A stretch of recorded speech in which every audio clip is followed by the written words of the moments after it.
ఇప్పుడు 5 పిల్లల బాధ్యత కూడా మేము తీసుకుందామని నిర్ణయించుకున్నాం. ఆల్రెడీ ఒక పాపకు పెళ్ళైంది.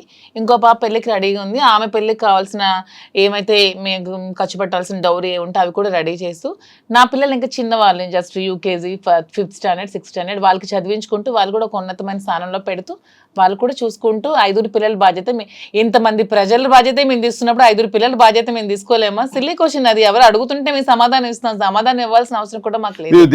మా ఇంటికి వచ్చే ప్రజల కష్టాల్లోనే మేము ఉన్నప్పుడు మా పిల్లలకి మేము ఎలా వదిలేస్తాం? ప్రజలు మాకు నిత్య సంబంధం. మా వల్ల బయటకు వచ్చినటువంటి 5 పిల్లలు. 5 పిల్లలు చూడకపోతే మీరు ఎవరిని చూడాలి? కామన్, చిన్న విషయం. అది చూడాలి, తప్పదు. అది మా ధర్మం, మా బాధ్యత. యాజ్ ఏ పేరెంట్స్ గా పిల్లల బాధ్యత అందరికీ పేరెంట్స్ తీసుకోవాలి. వాళ్ళ తలరాతలు మనం కలనే, వాళ్ళు ఏమవుతారో అది ఏమనే తర్వాత అది దైవాధీనం. కానీ వాళ్ళ బాధ్యత మనం అయితే తీసుకోవాలి. వాళ్ళకి ఏ రంగంలో కావాలంటే ఆ రంగంలో పెట్టాలి. వాళ్ళకి ఎలా కావాలంటే ఏ ఫీల్డ్ కావాలంటే ఆ ఫీల్డ్ లో ఉంచి వాళ్ళని చూసుకోవాలని మేమైతే నమ్ముతున్నాం, అలాగే చూసుకుంటున్నాం. మాధురి గారు, మీ పిల్లలు ముగ్గురు కూడా చిన్నవాళ్ళు. మరి ఇప్పుడు వాళ్ళు హైదరాబాద్కి వస్తారా మీతో పాటు? ఈ నెక్స్ట్ ఇయర్ అయితే హైదరాబాద్ లోనే పెట్టి ఇక్కడే స్కూల్లో జాయిన్ చేద్దామని అయితే నేను అనుకుంటున్నాను. నా దగ్గర ఉంచి చదివిద్దాం అనుకుంటున్నాను. ప్రెసెంట్ మా మదర్ దగ్గర ఉన్నారు. కొంచెం నేను సెటిల్ అయ్యాక హైదరాబాద్ నచ్చింది నాకు కూడా. సో హైదరాబాద్ లోనే వాళ్ళు కూడా చదివిద్దాం అనుకుంటున్నాను. ముగ్గురు ఆడపిల్లలు, వాళ్ళకి తండ్రి ప్రేమ, ఆయన అందించే భరోసా అనేది చాలా అవసరం. శ్రీనివాస్ గారు ఖచ్చితంగా మంచి తండ్రి, దాన్ని నేను కాదనలేదు. పిల్లలు కూడా అలా యాక్సెప్ట్ చేస్తారా తండ్రి లాగా? ఆయన పిల్లలు వాళ్ళ ఫాదర్ అండర్ లోనే ఉన్నారు. నేను మా హస్బెండ్ మ్యూచువల్ గా కన్సర్న్ తో విడిపోయినా సరే వాళ్ళ ఫాదర్ వాళ్ళ పిల్లల బాధ్యతను తీసుకుంటున్నారు. నా బాధ్యత కూడా యాజ్ ఏ మదర్ గా నేను తీసుకుంటున్నాను. యాజ్ ఏ గార్డియన్ గా, యాజ్ ఏ కేర్ టేకర్ గా, యాజ్ ఏ ఫిలాసఫర్ గా శ్రీనివాస్ గారు కూడా బాధ్యతలు తీసుకుంటున్నారు. మా పిల్లలకి 3 బాధ్యతలు కూడా ఉన్నాయి. 3 తీసుకుంటున్నాం కేరు. వాళ్ళకి ఏ లోటు ఉండదు. నా వల్ల ఈ భూమి మీదకి వచ్చారు పిల్లలు, వాళ్ళకి ఏ లోటు రానివ్వను. నా కంటికి రెప్పలా కాపాడుకొని చూసుకుంటాను. వారసుని ఇవ్వడానికి కూడా మేము రెడీగా ఉన్నాము అని చెప్పారు. చాలా సర్ప్రైజ్ అయ్యాను నేను అసలు. సర్ప్రైజ్ ఏముంది, ముందు నుంచి మేము అనుకుంటున్నాం. దాంట్లో సర్ప్రైజ్ ఏముంది? నేనే మాధురి అంటేనే ఓపెన్ గా చెప్తుంది ఏదైనా. మేము నిజంగానే వారసుడికి అందామనే ఆలోచనలో ఉన్నాము. యాక్చువల్గా ఈ ప్లానింగ్ ముందే ఉండే, కానీ ఈ బిజినెస్ కోసం ఈ ప్లానింగ్ ని ఒక 1 year షిఫ్ట్ చేసాం. ఆఫ్టర్ ఈ 1 year బిజినెస్ తప్పకుండా కోర్టులో కేసులు కూడా ఉన్నాయి కాబట్టి అవన్నీ కొంచెం తేలాలి. కాబట్టి కొంచెం తేలిన తర్వాత అవన్నీ కూడా ఉంటది. ఏముంది, కొడుకు కావాలి అనేది బలమైన కోరిక ఈవిడదే అనిపిస్తా ఉంటది నాకు. లేదు నాకంటే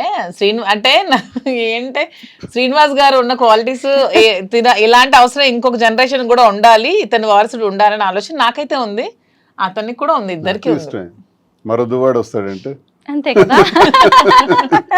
అలానే ఆడపిల్ల మగపిల్ల తక్కువ నేను అన్నా. ఏం ఆడపిల్లలు రాజకీయాలు చేయట్లేదా, ఆడపిల్లలు ప్రైమ్ మినిస్టర్ అవ్వలేదు, అలానే కాదు.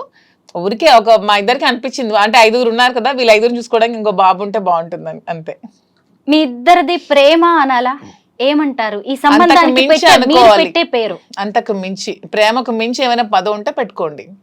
ఈ మాట నేను ఎందుకు అడిగాను అంటే, సహజంగా మనం టీనేజ్ లోనో లేదంటే ఒక 15 years నుంచి 25 years లోపు ప్రేమలో పడుతూ ఉంటాం. అది ఆడవాళ్ళైనా మగవాళ్ళ, ఇలాంటి పేర్లు ఏవో ఉంటాయి. ఆ తర్వాత పెళ్ళైన తర్వాత కూడా కొన్ని రిలేషన్స్ ఉంటాయి, వాటికి రకరకాల పేర్లు ఉన్నాయి. ఇప్పుడు మాధురి గారు, మీరు ఎప్పుడైనా మీ ఎంగేజ్ లో ప్రేమలో పడ్డారా? ఇలా కావాలి అని ఎప్పుడైనా అనిపించిందా మీకు? ఎంగేజ్ లో అంటే ఎప్పుడు డిగ్రీలో ఫస్ట్ ఇయర్ లో ఎప్పుడో ఒకసారి లవ్ చేశాను. తర్వాత చూసారా, అబ్బా ఎంత open mind. He knows everything. I told him everything about me. He knows everything. ఎప్పుడు డిగ్రీ ఇంటర్మీడియట్ 2nd year వరకు నేను శ్రీ చైతన్య చదివాను, గర్ల్స్ క్యాంపసే. డిగ్రీ ఫస్ట్ ఇయర్ లో బయోటెక్నాలజీ నేను first year. Degree first year లో ఒక అబ్బాయికి లవ్ చేశాను, ఆ అబ్బాయి కూడా లవ్ చేశాడు. ఇంట్లో ఇంటర్ కాస్ట్ వల్ల ఒప్పుకోలేదు. ఆ అబ్బాయి వేరే కమ్యూనిటీ, నేను వేరే కమ్యూనిటీ. ఆ అబ్బాయి వచ్చి ఇంటికి వచ్చి మాట్లాడడం కూడా జరిగింది. ఫాదర్ ఒప్పుకోలేదు. ఒప్పుకోకుండా నాకు ఈ మ్యారేజ్ చేశారు ఇంట్లో. అప్పట్లోనే బలవంతంగా నాకు పెళ్లి చేశారు. చేసిన తర్వాత కొంచెం అలా డిస్టర్బెన్సెస్ మా ఇద్దరి మధ్యలో, హస్బెండ్ మధ్యలో, మా మధ్యలో ముందు నుంచి ఉంది, అలా పెరిగాయి. వాని వల్ల ఇంకాస్త డిస్టర్బెన్సెస్ పెరిగి తర్వాత లాస్ట్ మా రిజార్ట్ శ్రీనివాస్ గారు అయ్యారు. అంటే చాలా మంది మహిళల్లో ఇలాంటి సంఘర్షణ ఉంటది మాధురి గారు. ఎందుకు మిమ్మల్ని చాలా మంది విమెన్ కావచ్చు, సొసైటీ కూడా మిమ్మల్ని అప్రిషియేట్ చేస్తుంది. ఎందుకు అంటే వాళ్ళ జీవితాల్లో వాళ్ళు చేయలేనివి చాలా మీరు చేసి చూపించారు. మీరు ఎంత అసలు ఆయన పక్కన కూర్చోబెట్టుకొని మీ లవ్ స్టోరీ గురించి చెప్పారు. ఇప్పుడు మళ్ళీ నేను ప్రేమలో పడ్డాను ఈయనతో అని చెప్పారు కదా. అసలు అంటే ఉమెన్ సంఘర్షణకి గురై భర్తతో ఇబ్బందులు పడుతూ ఆత్మహత్యలు చేసుకుంటూ, మొన్న ఎవరో ఒక అమ్మాయిని చూశాను పాపం, డాక్టర్ అమ్మాయి లవ్ మ్యారేజ్ చేసుకుందంట పాపం, ఒక వీడియో పెట్టింది. ఎంత బాధ అనిపించింది అంటే, ఎందుకు అంత బాధపడాలి, నువ్వు బయటకు వచ్చేసే, నీ చేతిలో చదువు ఉందిగా, నువ్వు హ్యాపీగా బతకచ్చు కదా బయటకు వచ్చి, అంత ఏడుస్తూ అంత చచ్చిపోతూ నువ్వు అక్కడ ఎందుకు బ్రతకాలి? సొసైటీ కోసం నువ్వెందుకు బాధపడాలి? సొసైటీ నీకేమైనా పెంచుద్దా? నువ్వు చచ్చిపోతే నీకేమైనా వచ్చి ఆపుద్దా? హ్యాపీగా వచ్చి బ్రతుకు. సో మనం ఏదో ప్రాబ్లమ్స్ ఉన్నాయని ఇరుక్కుంటూ మరి ఎంత పాసిబిలిటీ అంటే అంతవరకు సాల్వ్ చేసుకోవడానికి ట్రై చేయాలి. మనం ఒక వైఫ్ అండ్ హస్బెండ్ మధ్య మనస్పర్ధలు వస్తే సాల్వ్ చేసుకోవడానికి మాక్సిమం ట్రై చేయండి. కుదరలేదు, మనం అక్కడ సస్టైన్ అవ్వలేము, ఇంకా చావే శరణ్యం అయినప్పుడు ఖచ్చితంగా బయటకు వచ్చి మీ బతుకు మీరు బతకండి. అంతేగాని మీ లైఫ్ని ఎవరి కోసం నాశనం చేసుకోకండి. ఇది మీ లైఫ్, దేవుడు మీకు ఇచ్చిన లైఫ్, మీ లైఫ్ అనవసరంగా స్పాయిల్ చేసుకోకండి. శ్రీనివాస్ గారు మీరు చెప్పండి, మీకేమైనా ప్రేమ కథలు ఉన్నాయా?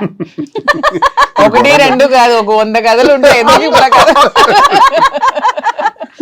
మీరు గొడవ పెట్టాలి. మరి ఆవిడ అలా చెప్పినందుకు మీరు కూడా చెప్పాల్సిందే ఖచ్చితంగా, ఎందుకంటే అంత ప్లెయిన్ గా ఉన్నారు, అంత తెల్ల కాగితం అసలు. ఎంతో మంది పరిచయం ఉంటారు, వస్తుంటారు, వెళ్తుంటారు, కానీ నేను ప్రేమను చూశాను మాధురి. శ్రీనివాస్ గారు, నేను అతన్ని మొత్తం హిస్టరీ అంతా బయోపిక్ కూడా రాద్దాం అన్నంత నేను రీసెర్చ్ చేశాను. అతను లైఫ్ లో కాలేజ్ డేస్ నుంచి చిన్నప్పటి నుంచి మొత్తం అంతా రీసెర్చ్ చేస్తే శ్రీనివాస్ గారు ఎప్పుడు ఎవరిని లవ్ చేయలేదు తన లైఫ్ లో. ఏంటండి మీకు ఆయన అంటే? అసలు బయోపిక్ రాస్తారంట.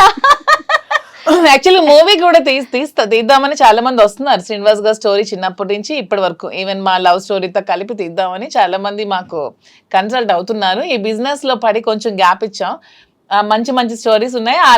అతని లైఫ్ లో ఎప్పుడు ఎవరిని లవ్ చేయలేదు. అతను ఫస్ట్ అండ్ లాస్ట్ నన్నే లవ్ చేసి ఉంటారు. అసలు మాధురి గారు అయితే పెద్ద స్కెచ్ తోనే హైదరాబాద్ తెలంగాణకు వస్తున్నట్టుగా కనిపిస్తుంది. ఎందుకంటే ఆవిడ ఒక మంచి డాన్సరు, యాక్టింగ్ స్కిల్స్ కూడా ఉన్నాయి. ఆల్రెడీ సినిమాకి ప్రొడ్యూసర్ గా వర్క్ చేశారు. డైరెక్షన్ ఛాన్స్ ఉంది ఆవిడకి, యాక్టింగ్ ఛాన్స్. ఏదైనా మీకు డైరెక్షన్ నాకు రాదు లేదా?